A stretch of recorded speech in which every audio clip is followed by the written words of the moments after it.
Hello, hello, hello, once again, lads, laddies, and lassies, and I just realized I have my headphones on even though I'm doing the intro. My name is Josh, and welcome back to another episode of Made in Abyss. Last episode was kind of action-packed. We fought a gigantic slime. It was pretty dope. I recommend you check it out. But for the big thing was the promise that this episode, maybe potentially, I hope so, will go into the past. What happened after episode 1? What are these people up to? What are the prologue people do? What is their story? And how is the redhead alive? I think they kind of explained that the redhead's alive because like time distortion. Like she has no idea how much his time has passed, which I guess would prove another thing. Oh, okay, I'll talk about that in the discussion later.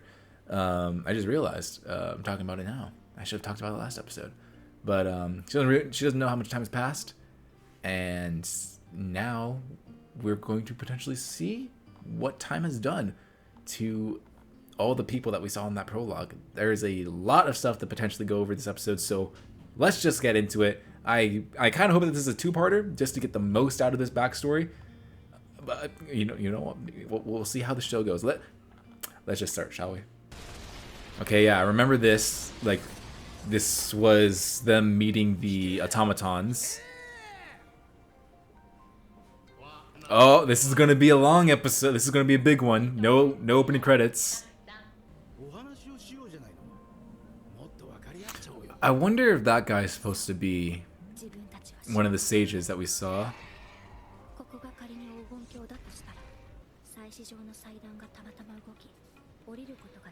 Okay, so maybe someone had already... okay. So it wasn't like a random thing.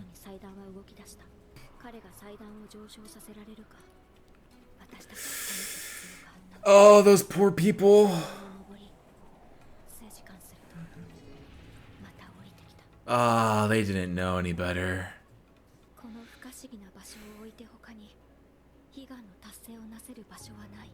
I mean, I guess they have nowhere else to go, so it could have been worse, maybe.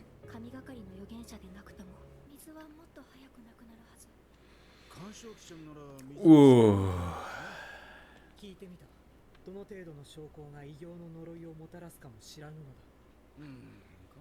So they do know about the curse, and they know that there's an ascension limit. They just don't know what it is. Okay, good.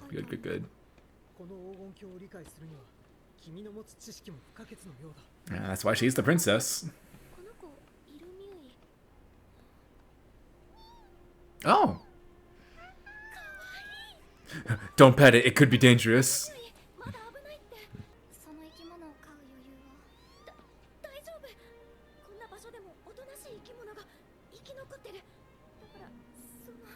I mean, shoot. I was gonna say, like, you could study it, but I don't know if animals are affected by the curse. I don't think they are.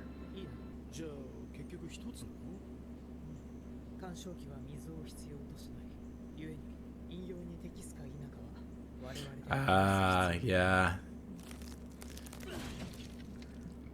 I mean, the interference units might know where the water is, but they can't taste it. They don't know if it's good for you. Yeah. It's brown. I don't know. Boil it.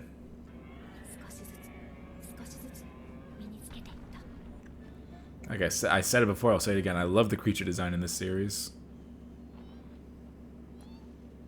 That looks like a fever. And they did a number on this kid.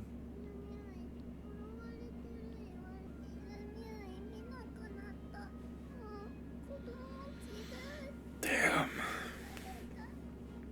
Yeah, that'll do it to anyone. Wow. Yeah, that's sweet.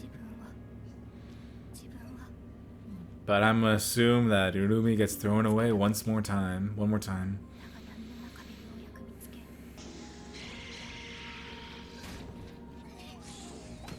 No!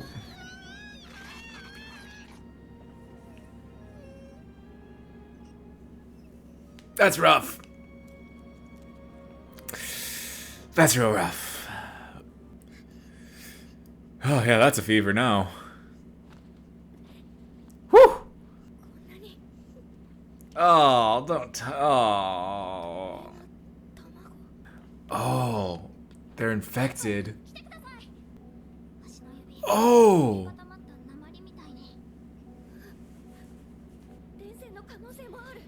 Oh, you already touched and smelled it. Oh, God. What I mean, like, the only thing... I mean, I guess you guys eat a lot of these monsters, so I guess that could also be in the water. Whoa! Could it just be their time here?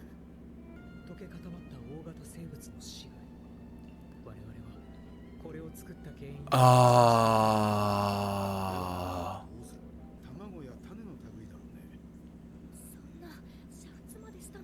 But not everyone was affected.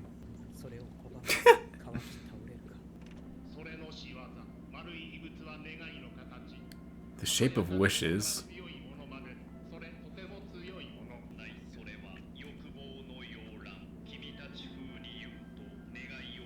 But what was the wish?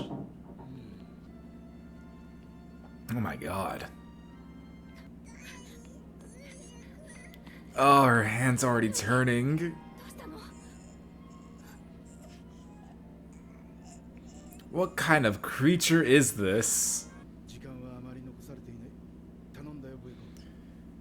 So does the kid's wish turn them all into hollows?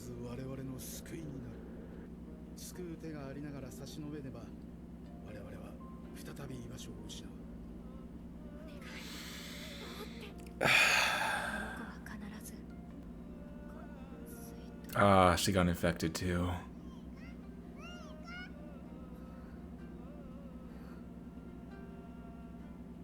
Oh, but her arm is still iffy. Oh, trying to remember if the princess had that on her.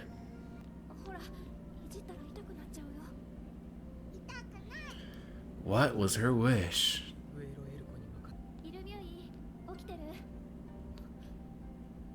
Oh!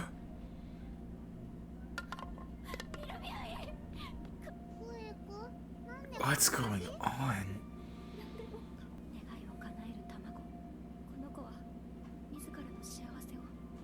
But what would that happiness be?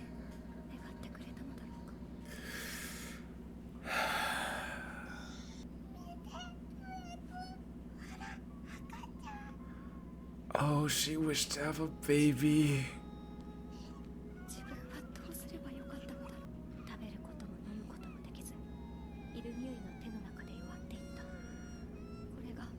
Of course she wished to have a child.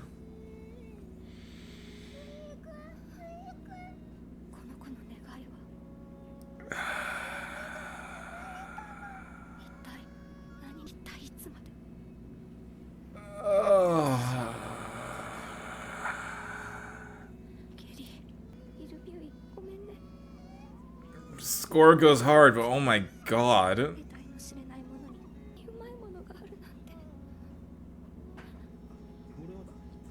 Is the guy feeding her the captain?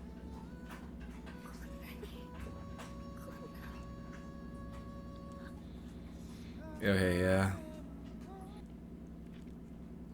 So did what he feed her cure her? Were those the children of Ryumi?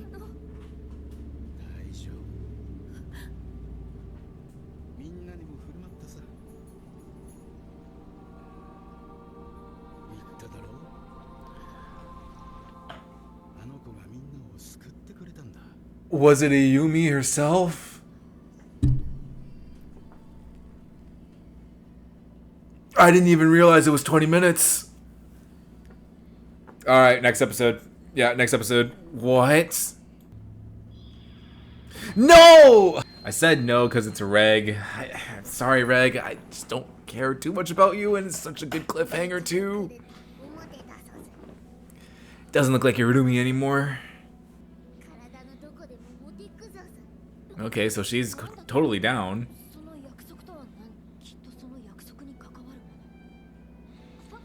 Please. Please go back to,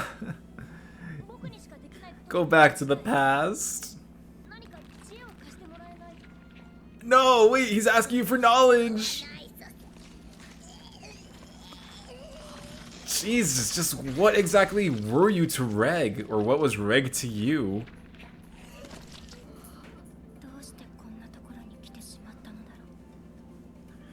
Please!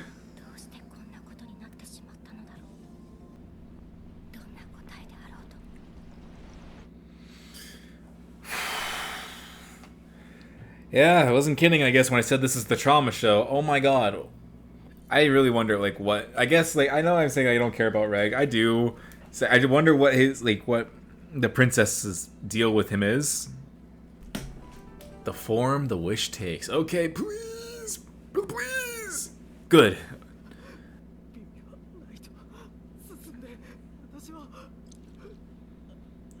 I wonder, because they ate her, if that's why they all turn into hollows. Maybe she's the key.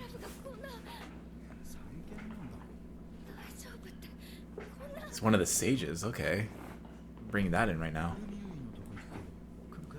Okay, so she's alive, but I assume her children. How bad is it? Oh.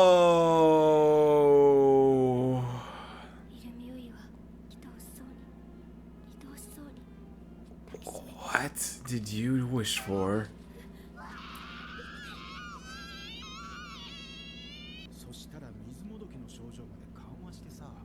Oh, man.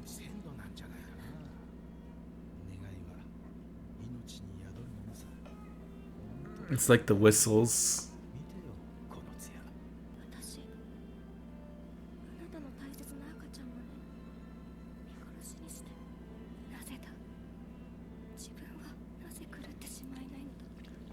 Egg, this wishing egg. It really was the monkey's paw.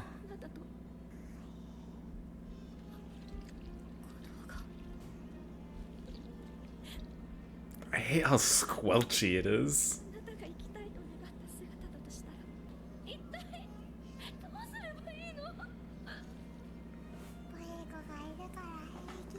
All she wanted was Veiko. I would say she wanted a mom, but no, that's not the thing. She wanted Veiko specifically.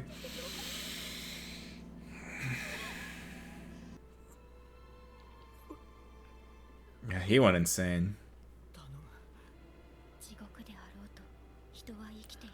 Is she the tree?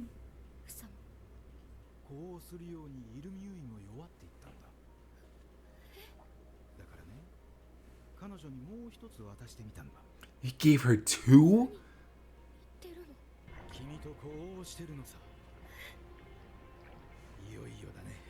What are you planning? Oh man, what a terrible fate, because you get... Yep, you're gonna... Yeah.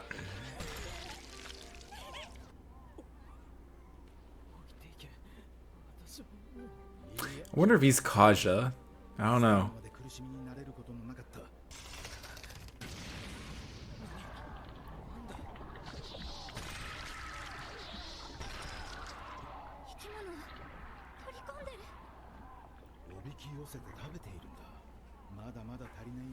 Oh, hopefully she doesn't turn on you guys.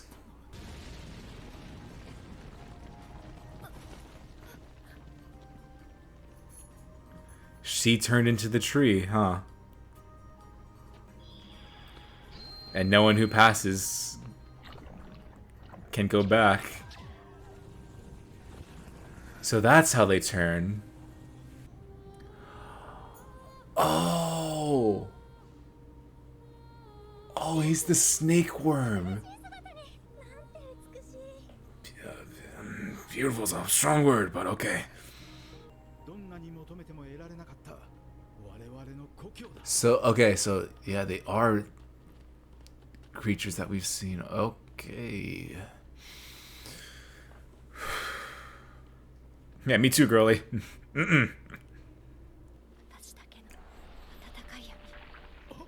Does Irumi save her?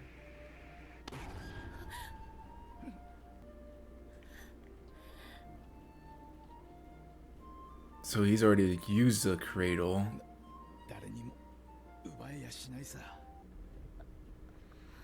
And he put her down there.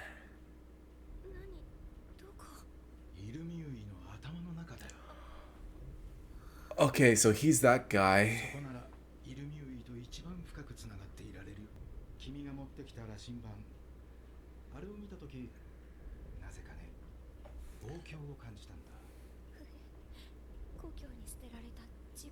I mean, I guess this is your new homeland.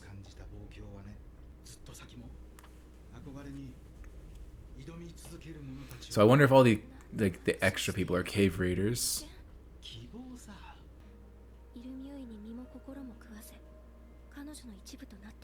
I don't recognize any of these people or any of these creatures.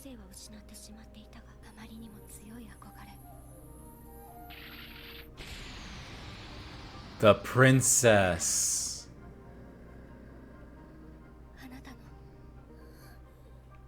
So it's not technically Irumi.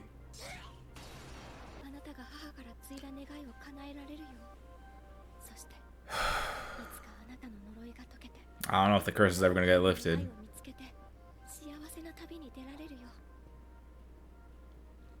I wonder if she's ever going to meet the princess.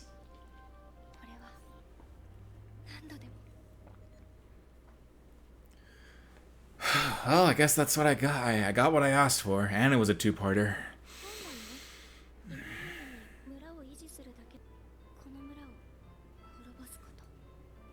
Fair enough, I guess.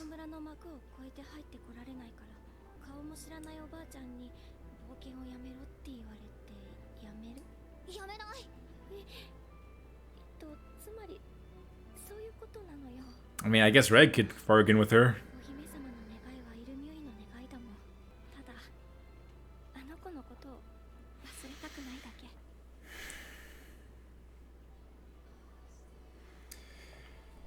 Oh,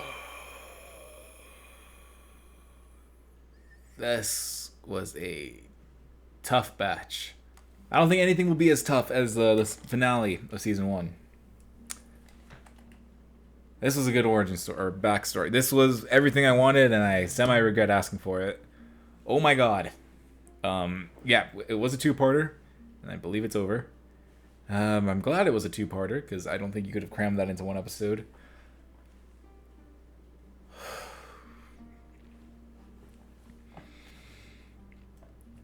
Where do I even start? Like, oops, this was... Oh my god. I guess I was kind of right, but very wrong about Irumi being the princess. I always forget what they call her, the princess, Fapta. She's the child of Irumi, with the regrets of her previous children. I believe there was something like I have some questions in terms of how are there so many residents of the village, because it looks like there's way more residents of the current day village than there were of people who were transformed back then. So are they the level 5 or whatever, those cave raiders? Were they the rest of the residents? Are they cave raiders that went down and kept exploring, and they found that area and they willingly gave themselves up to Irumi? And the question is how do you do that? Because it looked like, they just walked to the door and Irumi turned them. But the question is, do you have to want it? Do they spend time here as humans and then go yeah, you know what, I want to turn into a hollow, and then Irumi does her thing? Or I think it has to be that way because Riko walked in and she's fine. So there's got to be something deeper into that. And they did say the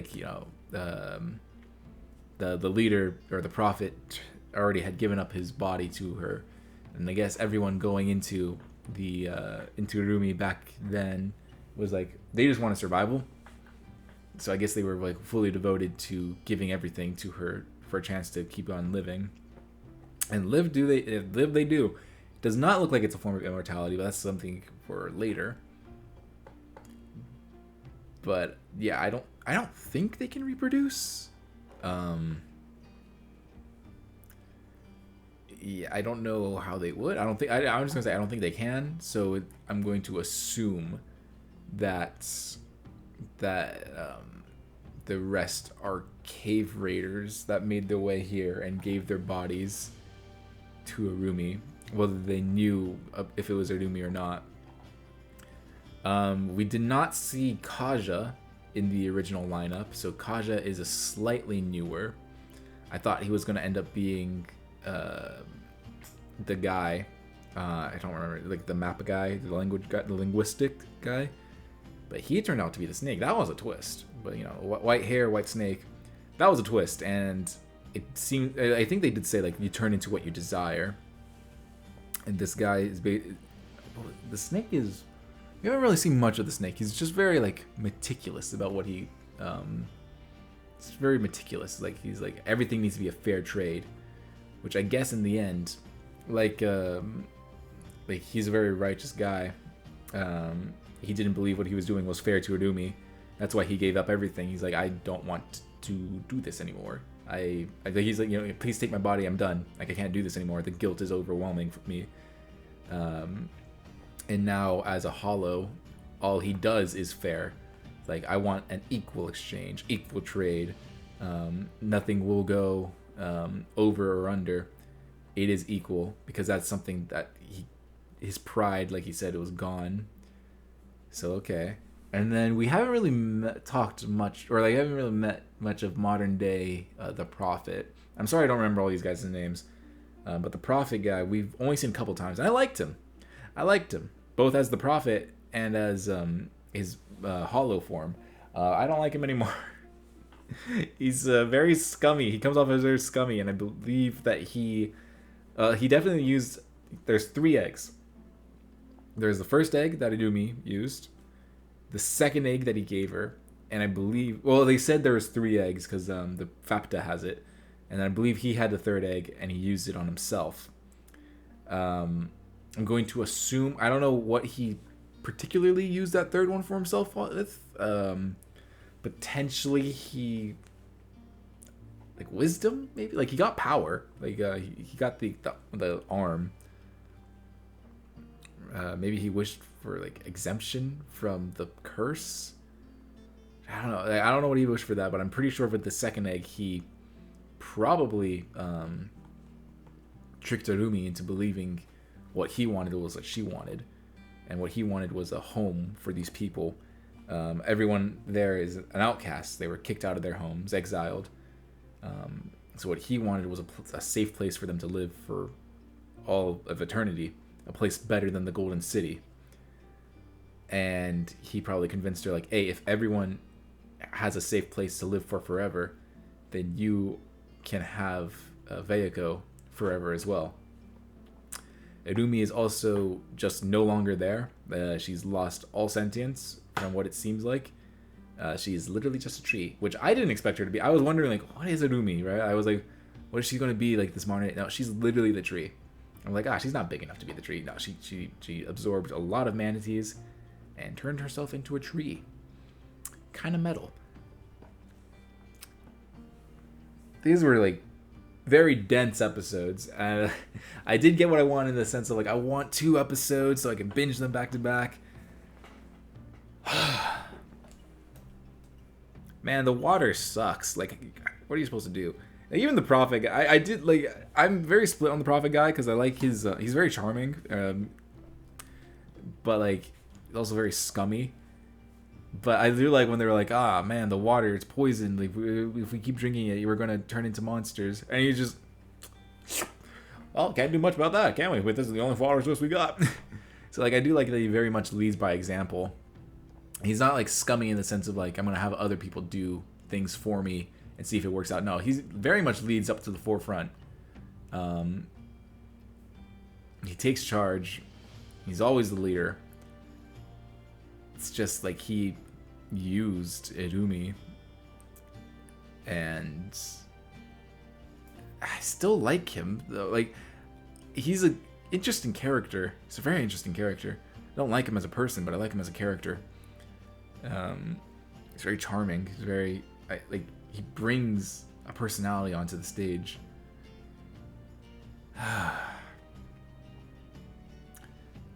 These episodes are rough. It's because they boiled out water. They did as their biggest mistake was thinking that they could understand the laws of the abyss. Like, like if you boil water up on the surface, like, nothing can survive that. It's like all the parasites are gone. Not in the abyss. You're gonna need a much higher tolerance, or not tolerance. You're gonna be much higher flame. I do wonder though, because they were going. We can't get these one thing, we can't get this one source of water because it's too hot. Only the robots will be able to get them. I was like, I wonder if how involved the robots are, but they seem very involved. Like, they moved with them, they helped them gather the water. Like, couldn't they not just send the robots to get the hot water? I'm like, I don't think anything should be able to live with that. But maybe they couldn't just have 3 robots carry the water. There's a small village, but still, they need a lot of water. And the robots are dead. They're gone. Which I wonder if Fapta has. I wonder if she uses those robots, those parts, to create Reg and the other automaton that we saw. Granted, the other automaton is huge, so I don't think so. But yeah, those parts were outside of the village, and I don't think they're outside anymore. So she must have taken them at some point. So I wonder what happened to those parts. And when she killed them, I thought she just killed 3 random villagers. And in the back of my head, I was like, wait, no, she's even born outside of the village, so she can't have killed those villagers because they were inside. No, it's the robots. And I guess it makes sense to kill the robots off because if they were still there, very easy translators for Rico. I am sad that we lost them. I did like their designs and kind of just how they were there. They didn't really care. They were just there observing. I do have some stuff to talk about, but it's more ongoing discussion and not very much episode centric. I'm gonna think of what else happened in these episodes that I haven't touched on yet. But I guess this one thing is Reg and the princess, or Reg and Fapta, which I had such a strong reaction to the episode opening with Reg, because I really thought we were going to do a back and forth thing of all right, so episode 7's going to be the flashback, episode 8's going to be the Reg episode 9 another flashback, and then 10, 11, 12. I'm like, no, don't do this to me. I don't want a Reg episode. I want the flashback episode. I like Reg, but I think he's one of my least favorite characters of the trio, or he's my least favorite character of the trio. I really like Rico. It's her enthusiasm and how goal oriented she is. She really steals the spotlight. Whenever she's on screen. I really like Nanachi. Mostly just her sass, and her very yeah, we're gonna get this done. She's very straightforward, and I like that. And then Reg is kind of just there. He's good support. I feel like we haven't gone too much into him, mostly because of the amnesia plotline. I don't know, it's just something with me. But I am very interested in Reg's storyline in the sense of what does he have? I'm interested more in his past and his character right now. What did he do back in the day to have such a strong connection with Fapta? Why is she so willing to sacrifice her arm for him?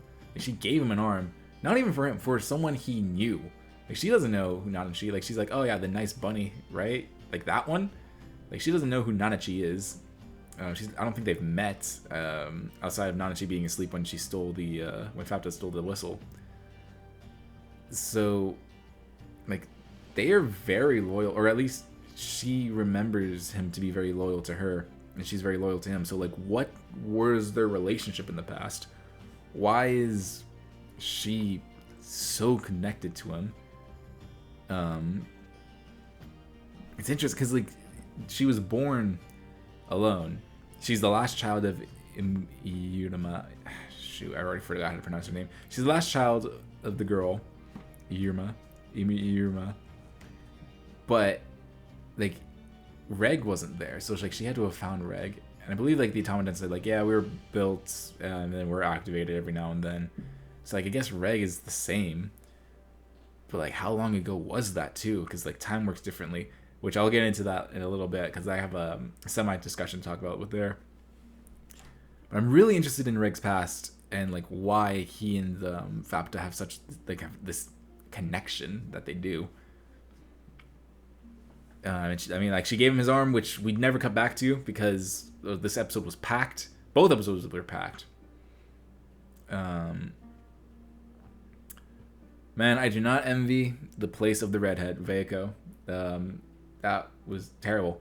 I like the white-haired guy, you know, just couldn't take the guilt of having to eat the kids. Like Veiko, I can't imagine how she felt. Where like she knew that they had to do this for survival. She knew that these kids don't last a day. She knew that not eating them would end up killing everyone else. It was also Iruma's only wish. Which, oh my god, that monkey paw, that monkey egg, the egg of desire, or the wishing egg of desire, foul. That's, yeah, you gotta be real careful what you wish for. Like even they said like, oh yes, the wish of a child would be best. The wish of a child would be best for this egg. Like, if this child wished to have children, I don't believe that's what she meant. Granted, she doesn't seem to have minded, cared, but the fact that these kids just died, like in her arm, they didn't just like go, oh, like, you know, they didn't turn off and die. It's like they starved to death. And most likely dehydrated to death in her arms every day. One a day. What the heck? Why? Like that egg, the egg of desire. It looks into your desires, and if they're not pure, I guess, or like it looks into your desires and like spits it back into your face, I guess. I wonder how. Like, because like I mean, like I think I'm pretty sure Iruma's wish was to have children, probably like to have children, and to be by Veiko's side forever. So I guess if she wished for the forever part, the egg turned her into something that will never die, and then it finally gave her a child that didn't die, and to stay by Veiko's side. It gave her the cure to help Veiko. It is so twisted, it's so wrong. It makes me wonder how the Prophet was able to like twist this egg of desire into something that wouldn't do that to him. Granted, his arm was a little scaly, it was a little crusty, but nowhere near as bad as what happened to Iruma, and he might have had it for a few days. Iruma had it for like a day, I think, and whew. So like, yeah, this egg of desire. We saw like Veiko was talking about like Iruma. I hope you can see this, and like we zoomed into an egg of desire. So I wonder where they are now, who has them and stuff, and I wonder how the white snake is now going to react that they have the arm of Iruma's child. Like, does he know too? And now that we know that the white snake is the guy, it makes me so much more interested in that character. So only time will tell. But I wonder if the egg of desire is going to play a thing within this season, because even with Kaja said in the beginning, you turn in like your hollow form mirrors your desires, which I wonder how this is all going to play out. Man, we're 4 episodes out from finishing this season. I have no idea how this is going to play out. I don't know if we're going to end on a semi cliffhanger I don't know if we're going to end in a cliffhanger that's like, all right, wait for season 3 now, or if it's going to be like a closed thing where you like, okay, there's definitely going to be a season 3, but like the story is closed in the sense of like this chapter is done. Like season 1 ends with them, I guess it's kind of cliffhanger, I think, but it's also a closed story. Season 1, if I remember correctly, it ends with them going out on an adventure. Like, we're going to the 6th floor, or we're going to the 5th floor now. So like it ends all of the arcs that had been building up and promises more, but technically I guess you could stop watching from there. It's like the Promised Neverland. Oh, season 1 of Promised Neverland ends. It is a cliffhanger, but like I guess you could say if you don't want to watch season 2 and you can't read the manga, the headcanon is like they escaped and survived. That is a motorcycle blasting past my house. But like you could say season 1 of Promised Neverland, like they like, you know, it's if in the heavy copium, you could say like, all right, story's over. You know, there is no season 2. I can't read the manga, so this is how the story ends. And it's not like a major cliffhanger in the sense of like, oh my god, like right now we need to read the next book. You know, like Percy and Annabeth fell into Tartarus. I need to know how it happened. Like that's a cliffhanger. I wonder if this one's gonna be like, all right, like the Golden City, like this arc is over. Like we're going on more adventures, even deeper, or if it's gonna be like, it's gonna leave us in the middle of the destruction of the Golden City or something like that. If like this arc is gonna be over by the time this season's over. I don't know. This series hurts. This is a hard series to watch. I feel like every other episode was just something like either disturbing, sad, depressing, or all of the above. But hey, at least it does make it a little unpredictable. I still wonder who Kaja is. I wonder if like we've met him before, or if he's like a cave raider from many years ago. And the last thing I wrote down, which was something I should have talked about last episode, but I didn't realize just how big the implications of this were, especially since I've talked about it before.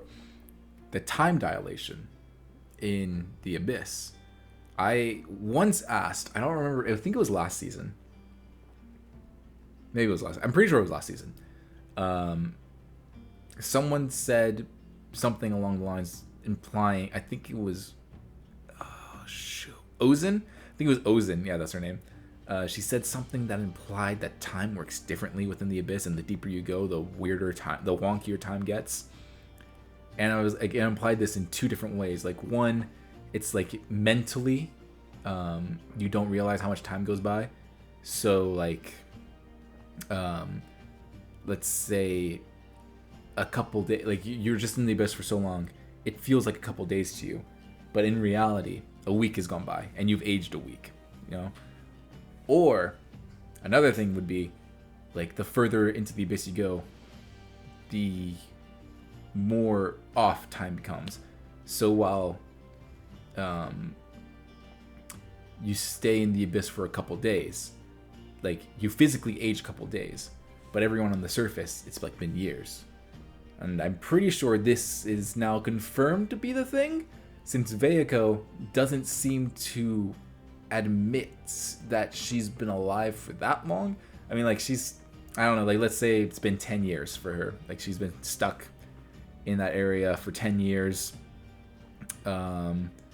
Talking to the, okay, I guess another thing, but like a quick tangent from this time distortion travel thing. You can verify this in the comments below. Are the shadow black things that she's talking to the dead children of Imura? The more I go, the less I can pronounce her name. Imura.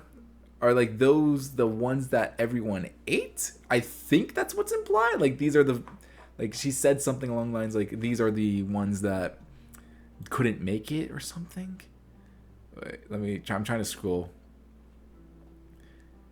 They are the children Iruyumi never got to call by name. So are these the ones that like just died?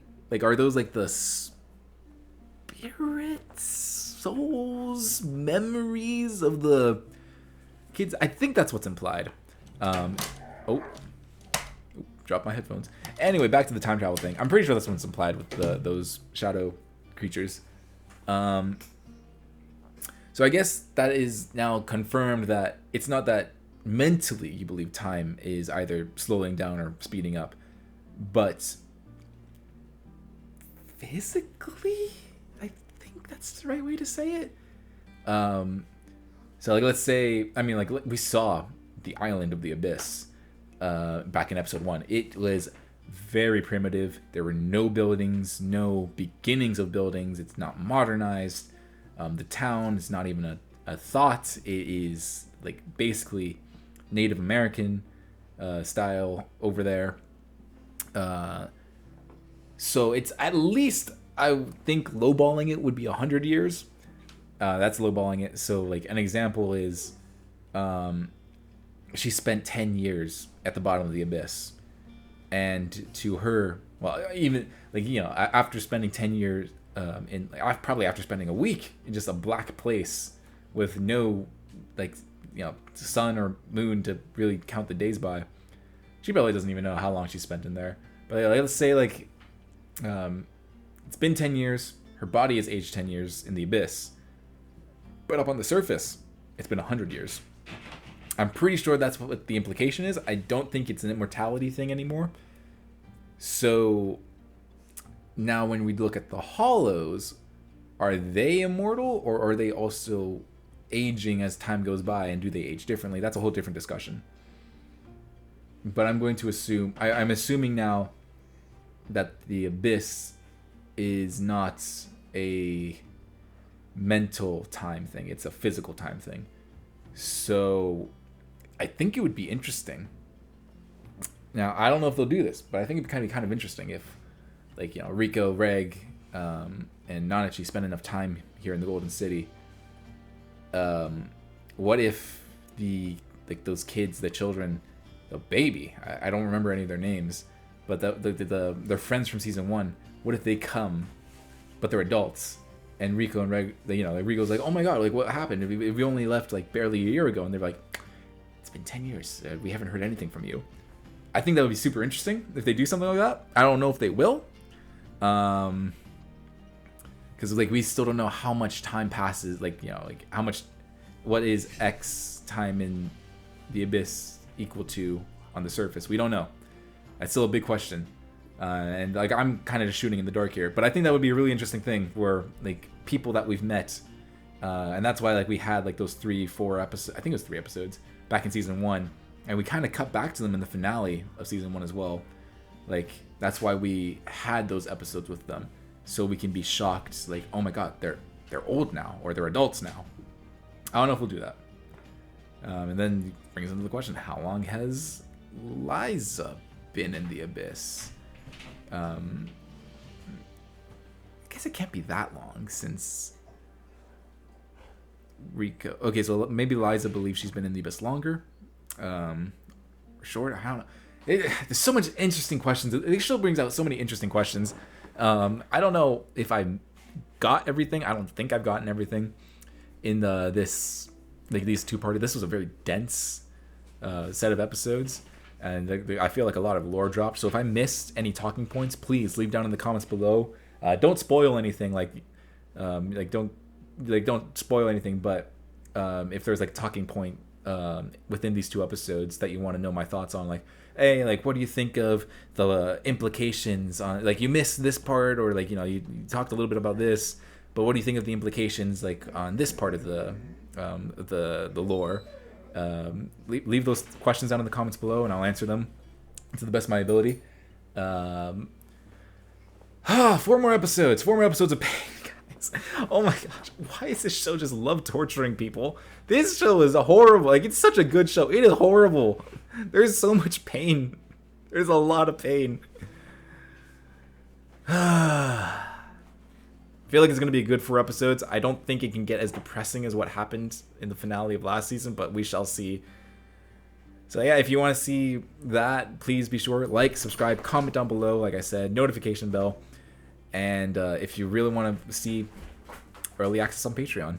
I don't know if I'm going to do like 2 for 2 or like or like, you know, binge 2 episodes and 2 episodes. So it would be like 9, 10, 11, 12.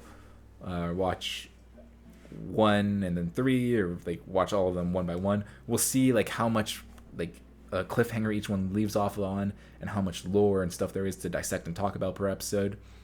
But yeah, lads, we're in the final stretch of Made in Abyss Season 2 for now. There is going to be, I believe Season 3 is announced. I have no idea when that's going to be. But yeah. Let's just see what this has. Let's see what we have in store, lads. I've been Josh. I stream usually once or twice per week with my friends or by myself. Dr. Stone is currently probably going on as like these episodes are being released on YouTube or Patreon. So there's Dr. Stone back. You know, we watch Made in Abyss to be depressed, and we watch Dr. Stone to be hyped and excited about science in the future. Oh man, it's the differences between the jam, lads. You watch two very different things for two very different reasons. But yeah, there's a lot of anime stuff on the channel. I'm trying to do more scripted things, so yeah, you know, support. Even $1 supports us a lot on Patreon, or just subscribing and leaving a like supports us a ton on YouTube. And recommend us to a friend. That is probably the best thing you could do. Just recommend to a friend if you think like, oh, I have a friend that enjoys Made in Abyss. Maybe they'll enjoy these reactions. So yeah, share these videos around if you can, and we'll see you in the next one, lads. Bye bye.